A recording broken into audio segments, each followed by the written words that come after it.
En fait, ce qui m'a incitée, c'est mes employés.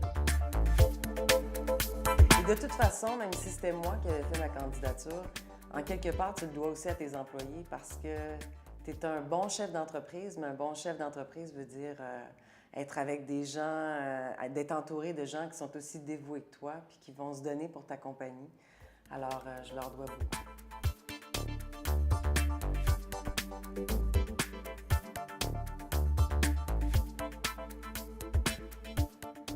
Ce que j'ai ressenti, que du bonheur, beaucoup de fierté, puis une belle confiance que ça t'apporte, veux pas. Parce que juste le fait d'être nominé, en quelque part, tu es un gagnant. C'est signe que tu t'es démarqué, c'est signe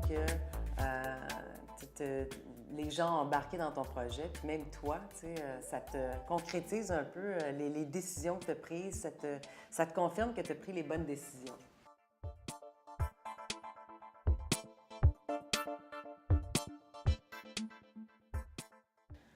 Quand j'ai été nommée lauréate, j'avoue que sur le coup, ça a été énormément de surprises, du stress, un bon stress. J'ai été très surprise d'être nommée parce que, veux pas, il y a beaucoup de bons entrepreneurs. Puis même si j'avais une certaine confiance parce que je connais le parcours que j'ai eu puis j'en suis fière, mais ça reste que chaque parcours est intéressant, chaque parcours est différent. Beaucoup d'émotions par la suite. Je me rappelle que 2-3 jours plus tard, j'ai décidé de réunir tous mes employés pour les remercier parce que, veux pas, il y avait une grosse part de cette partie-là qui leur revient.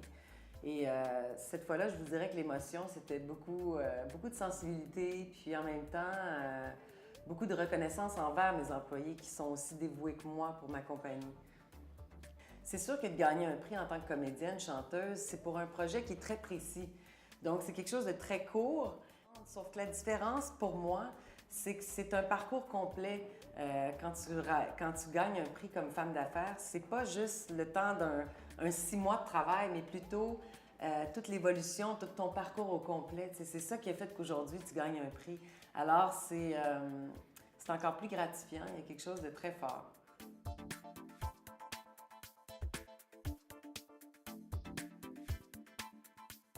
Il y a bien des gens qui n'étaient pas conscients que j'étais en arrière de tout le projet. Tu sais, pour la plupart, le fait que j'étais une actrice, une chanteuse, il y en a qui pensaient que j'étais un prête-nom et que j'avais en fait 3-4 hommes d'affaires qui géraient ma compagnie, mais c'est pas le cas. Puis je pense que ça a pu confirmer le tout.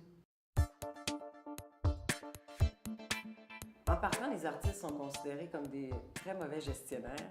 Et c'est sûr que ça donne, c'est une nouvelle corde à mon arc, dans le sens où non seulement je prouve à travers ma compagnie que je suis encore très créative, mais aujourd'hui, je suis aussi capable d'amener mon projet du début jusqu'à la fin.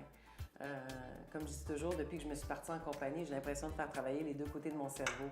Et c'est ce qui me manquait un petit peu au niveau comédienne. J'avais l'impression d'être juste l'artiste, mais j'avais pas le contrôle sur comment le projet allait être présenté, puis jusqu'où il allait pouvoir se développer. Tu sais, aujourd'hui, j'ai ce contrôle-là. Au niveau affaires, ce que le prix de Femme d'affaires du Québec m'a apporté, c'est beaucoup de crédibilité et probablement un accès plus rapide à ceux que je voulais rencontrer. Le fait d'avoir remporté le prix Femme d'affaires du Québec m'a apporté énormément de belles opportunités et j'encourage toutes les femmes à s'inscrire au concours.